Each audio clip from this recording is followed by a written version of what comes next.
So I love apocalypse movies. Like 2012. It's good. Good. Everyone bashes on it. I was hoping you were gonna say 2012. I love 2012. It's so the limousine and he's going through LA. I know it's impossible. The cars are coming out, but it's fun. I've never seen John Cusack be so entertaining, but he's so entertaining in that film. He's good in 1308, but 2012 was good. What are all these number movies that he's in? Yeah, yeah.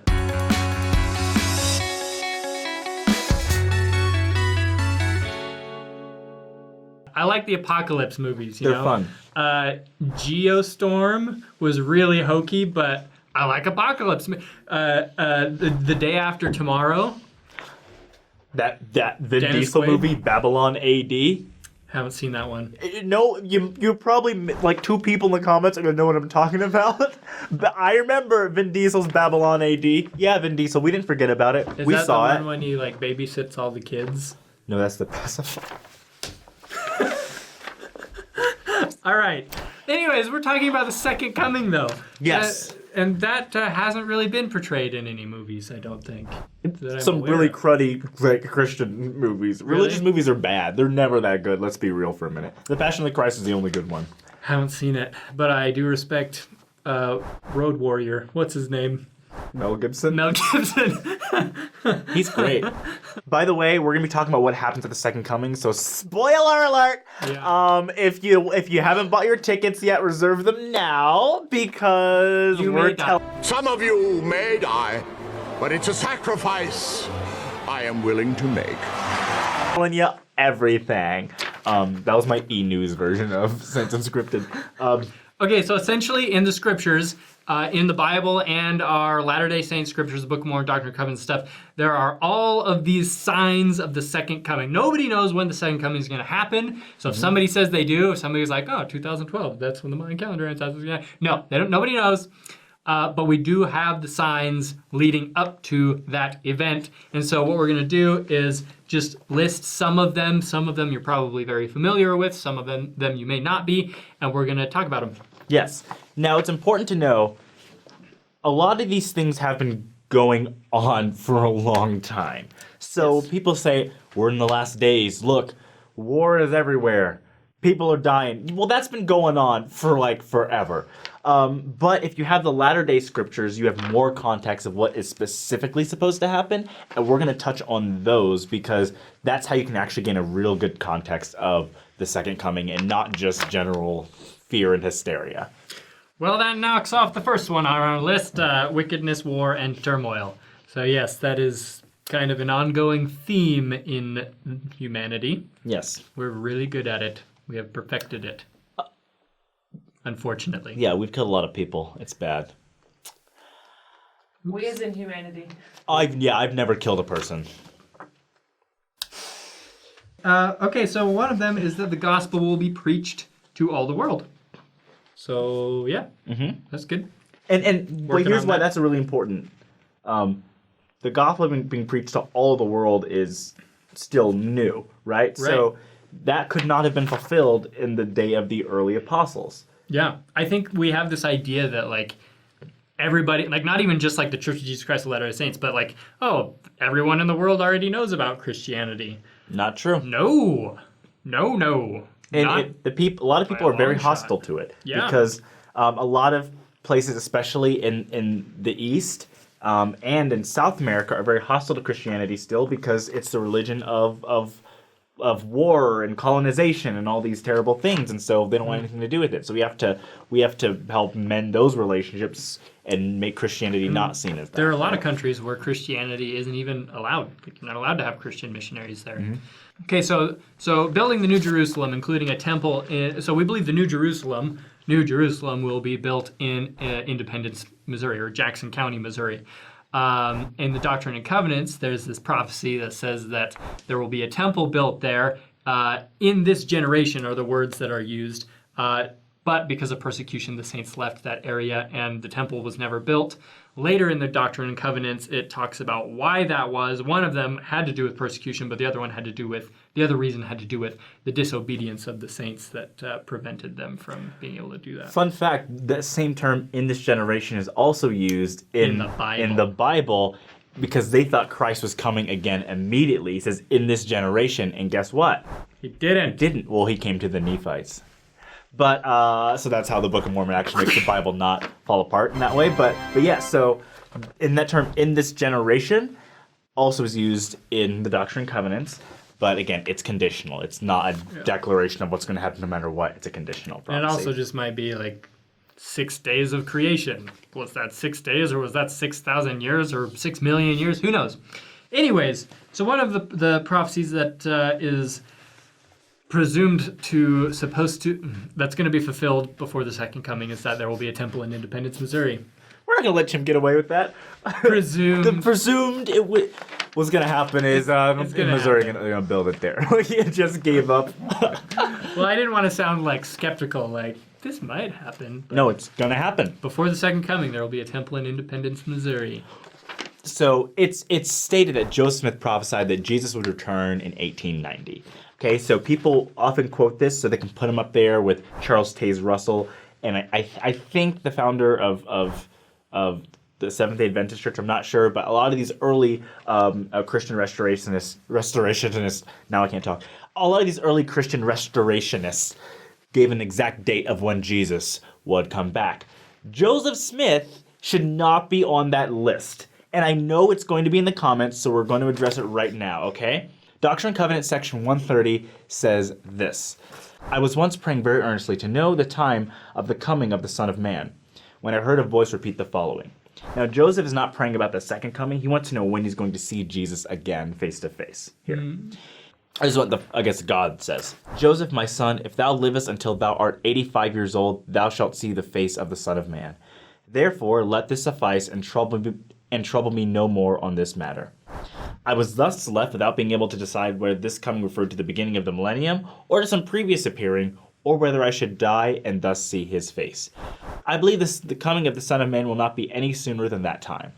So that comes from, yes. A lot of people are like, oh, Joseph Smith predicted the second coming to be in this year. Yeah, but 1890 was just when he would have been 85. And it said, if you live to be 85, then you'll see me. But even then, Joseph Smith is just like, does that mean the second coming? Does that mean that just when I'm going to see him again? Does that mean I'm going to die? And so he doesn't know what it means. Yeah. So people will say it's another false prophecy of Joseph that Jesus would come in 1890, but it's not. He just basically wanted to know when he would get to talk to Christ again. And that was, he said, if you live to be 85, you're going to see me.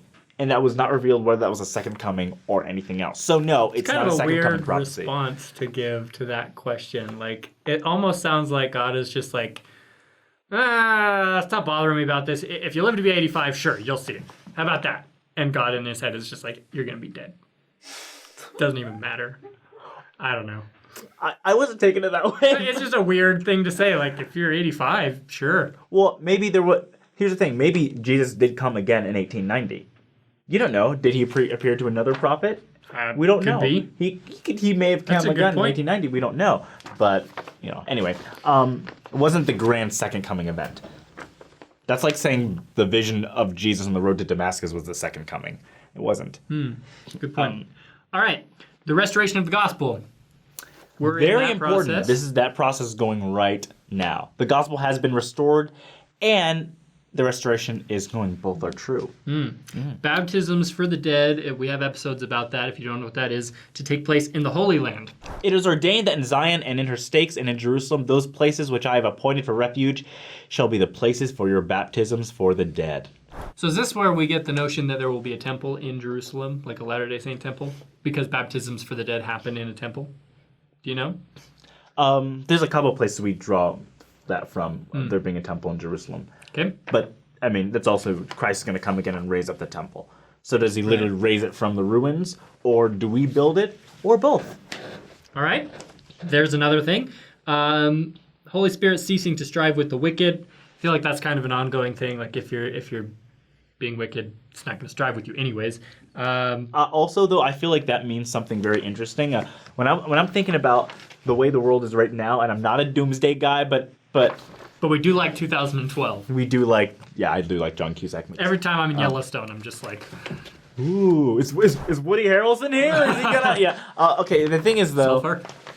the Holy Spirit you can definitely see a divide among people whose lives are dedicated to God right now and those who are not. And I don't mean that to be judgmental, but there are certain things that are just like fact that are now being disputed, right? So for a long time it was you believe in God, have a good family, have an honest living, right?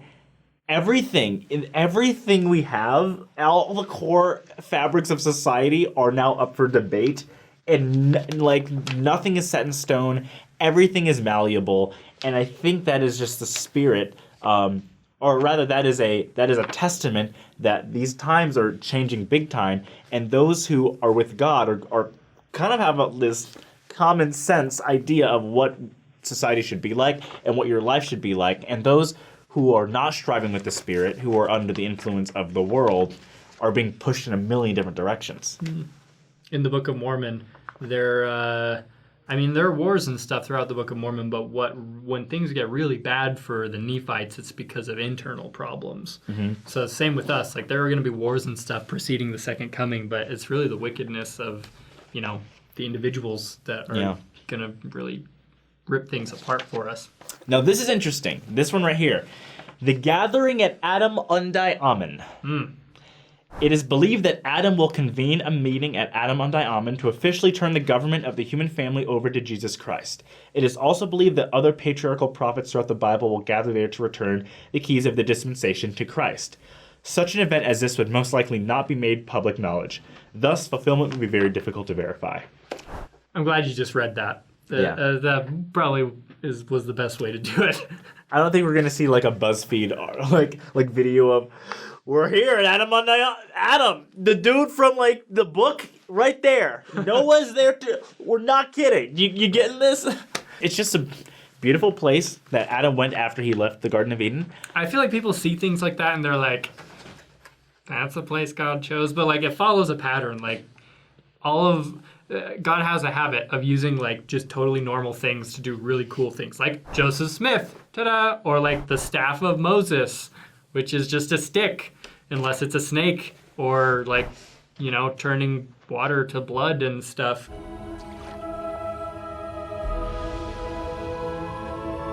Or the Urim and Thummim, which are just rocks. But yeah, he uses rocks and sticks and fields and But what's really cool about this is it says, it is also believed that other patriarchal prophets of the Bible gathered there to return keys of their dispensation to Christ. So a lot of times people think that we have prophet worship, that we worship a lot of the prophets. We don't worship them. They had these priesthood keys that they hold, but they're giving them back to Christ because they were already his. He just loaned them. He loaned them to Abraham and Joseph and these people. They're returning them to him. And so he really has all power at this second coming. Now, of course, he already has that power, right? But it's a symbol. It's a symbol of humility and servitude to give those keys back to him. It's like Infinity Stones.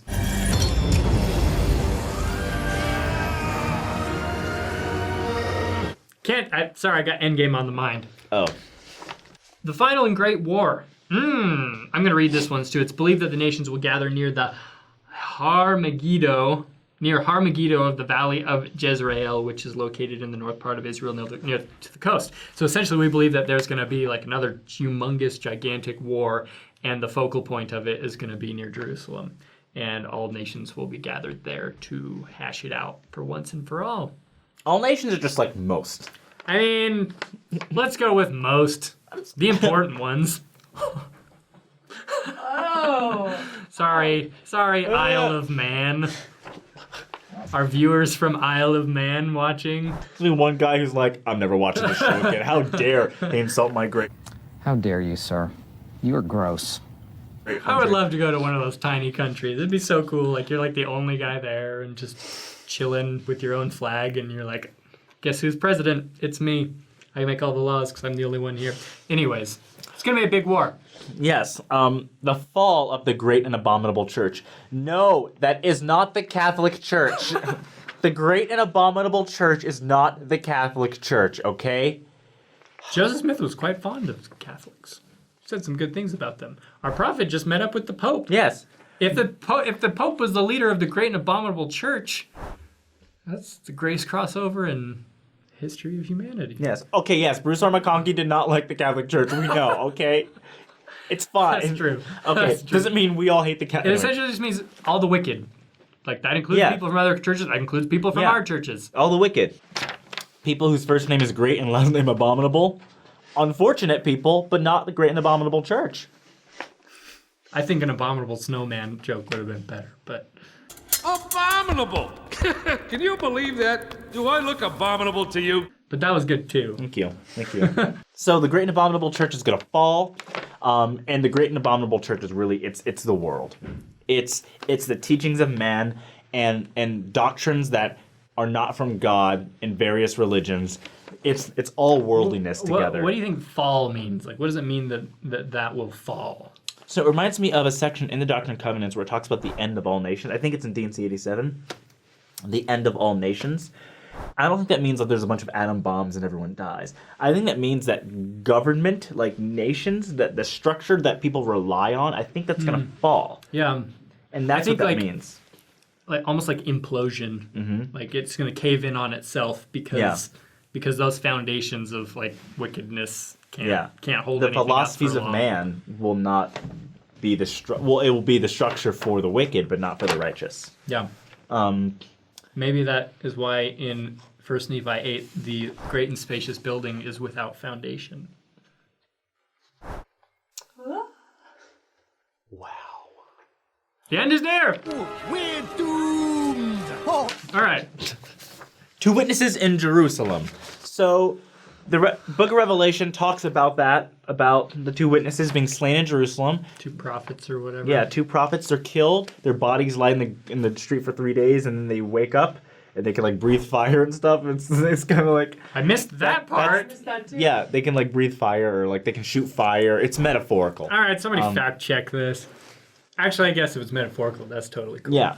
Could mean anything if it's In metaphorical. the Book of Revelation, there's no wind and stars fall. Like, come on, that's not too far-fetched. People breathing fire, right? Yeah, that's fair. And I don't know, because like I think a lot of times in the church we assume it's going to be like 2 apostles because we sustain them as prophets, seers, and revelators. I think that's probably the most likely, but I think it's also reasonable. Maybe like prophets in this sense just refers to people with the gift of prophecy, which could be anybody. Totally. Could be anyone. I guess we'll find out. Because they'll be given the gift of prophecy once they're called, so. Could be a couple of missionaries. We don't have any missionaries there right now. Yeah, But it could be. Yeah, it could be 2. It could be people in the first presidency. Could be 2 apostles. Could be 2 missionaries. But they would say, I think we do believe that I there'll have a be... conspiracy theory. Oh, no. I won't share it. I won't share it. Anyway, so they're supposed to be preaching in Jerusalem or in that area for about 3.5 years, and then they die. 3 days later, come back, and people are like, they've all got their cell phones out, and they're like, these guys were dead a minute ago, and now they're not. Ah. Can you? It's so funny. There's gonna be like Like hashtags about this stuff. Hashtag, The second coming is gonna be like a Resurrection. trending hashtag on Twitter. I sure hope not. I think there's no way. I think God's gonna snap his fingers and all freaking social media will die. Or will it be used to get the message around? Probably. I feel like it'll be used to get the message around. Think about. Remember, we got the first picture of a black hole just a couple weeks ago. Remember that? Yeah. The first time was anyone with human eyes, Underwhelming. we saw a black hole. Quite literally a portal into another universe, and it became a meme like that. One of the most amazing discoveries of humanity ever was a meme within 30 seconds of people seeing it. So I don't know how seriously people are gonna take the second. I honestly don't. There's also supposed to be a humongous earthquake.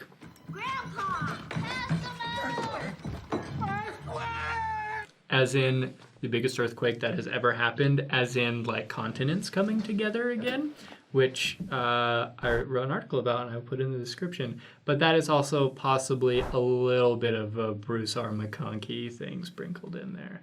So I take like it with a grain of Great salt. Apostle, but yeah. I think it's kind of cool though to think about kind of the continents coming back together again as they were before. Chiasmus. It's the world, chiasmus. So here's a rundown of things that have already happened. The apostate darkness covers the earth. Many Great false apostasy. churches arise. The discovery and the use of the printing right? So Printing press. printing press, Gutenberg's printing press, so the scriptures can Newsies. be read by everyone. Now is the time to seize the day. The discovery of America, translating and printing the Bible, establishment of the U.S. Constitution, and that's not because we're saying America's better, but God needed a place where religious freedom could be allowed, so the gospel could be restored there. It couldn't be restored in theocracy, right? Coming forth of the Book of Mormon, incredibly important. So another witness, the stick of Ephraim could be there with the stick of Judah, the Bible. The restoration of the keys of the priesthood, one of the most important things. You skipped over opposition to the Book of Mormon. Oh, opposition to the Book of Mormon, yes. Thank you, commenters, for fulfilling prophecy. True. Yeah, people are going to be opposed to it. People are going to be opposed to the Book of Mormon, find a million reasons to dislike it, and I guarantee a lot of the same people will they'll look at Christ and they'll be like, no, not the real Jesus. Yeah, it's really not like that's what's going to happen. Restoration of the gospel, the building up of the temples, the Lord to come to his temple. This happened in the Kirtland temple. Elijah to come again and seal the hearts of the fathers to the children. That happened in the spirit of Elijah. And now we have genealogical research, so we can literally get information about those people and we can seal the human family together. That deserves its whole episode right there, if that was confusing. So a lot has happened. A lot has happened, guys. Super cool. Super cool. That was a very broad overview of... This episode was everywhere. It's going to be a nightmare to edit. I'm sorry about that. And there are a lot of things that we missed also, like prophecies that we didn't cover. So feel free to add some of those in the comments. And what we don't want this to be, though, is a conspiracy theorist video. Yeah. The religious conspiracy theory section of YouTube is just one of the wackiest. It's like proof of the Nephilim, the giants to return in 2029. Donald Trump is actually Malachi. Like, no kidding. Weird people, weird stuff. If you're any of our fans, please don't view anything in the conspiracy theory part of YouTube. It's totally gobbledygook. It's nonsense. Don't buy into it. It's totally will lead you off the mark. Yep. Anyway. All right. Great. Bye.